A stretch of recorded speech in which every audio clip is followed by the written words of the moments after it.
So Swamiji, Yes. my next point is a very big provocation and challenge to neuroscientists. I'm making this to neuroscientists, and I want your thoughts on this.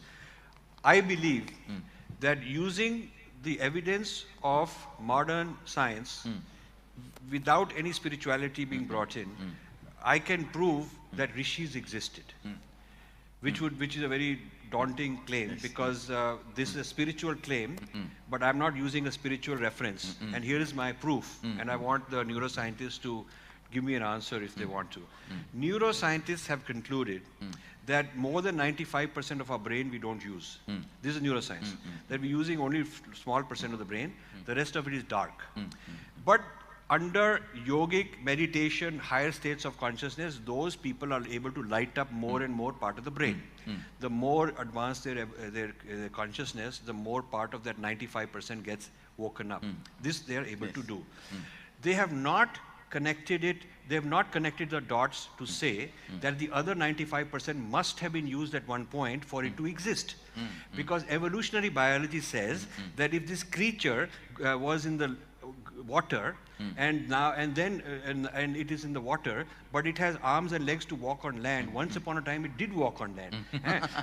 If this creature not able to fly but has wings, at one time it was flying. Because evolutionary biology with no reference to spirituality says that beings create functionality to survive and to live.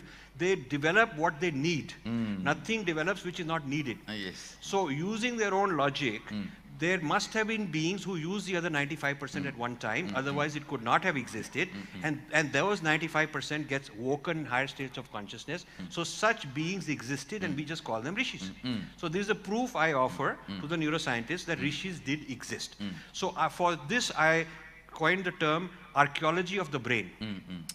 The archaeologist digs up under the ground and he finds something and he dates it and then he says people did exist who used it. So if they find some very advanced city, then they'll say that there must have been people who used it, otherwise it could not have existed. So if we consider this 95% unused brain today as a discovery called the archaeology of the brain, and we apply the same logic as archaeologists apply, then it would be impossible for them to deny that such rishis have existed. But the strange thing is, if they were to accept this logic, they validate Hinduism and they invalidate the whole chronology of history which the West has been based on, from this Adam, Eve and this fall and all that, and how things are only getting better and better, this one directional advancement, no possibility that things were much better at one time and they decline. So this Hindu idea gets legitimized if you take their own discoveries and claims and interpret them going backward. Whereas what the neuroscientists want to do with this discovery is present it as a future possibility.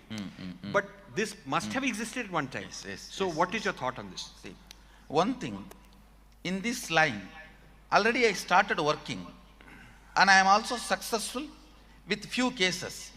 Like if somebody is from Bharadwaja Gotra, awakening that whole Bharadwaja's revelations in their brain and making them recite without they individually study. Like a kid from the Bharadwaja Gotra can recite the whole revelations of Bharadwaja without physically studying ever in his life. So some memory exists. So this will establish the authenticity of what you are claiming. Maybe I will have to bring more and more specimens. Yes. And present it to the world. Yes. Which we are already successful in few, which we will be bringing more. Once we bring more, then I can very strongly, clearly declare what you are saying is true. Because this would be a revolution. A revolution backed by neuroscience. And I am telling you, from my experience as Atma Pramana, I know it is true. I just need a few more specimens and evidences to put it as Sakshi Pramana for people. So Swamiji, see, last 2 years, whatever I was claiming as my Atma Pramana, only it took few more months for me to put it as Sakshi Pramana in front of people. Whether it is third eye, then remote vision, every power, manifestation.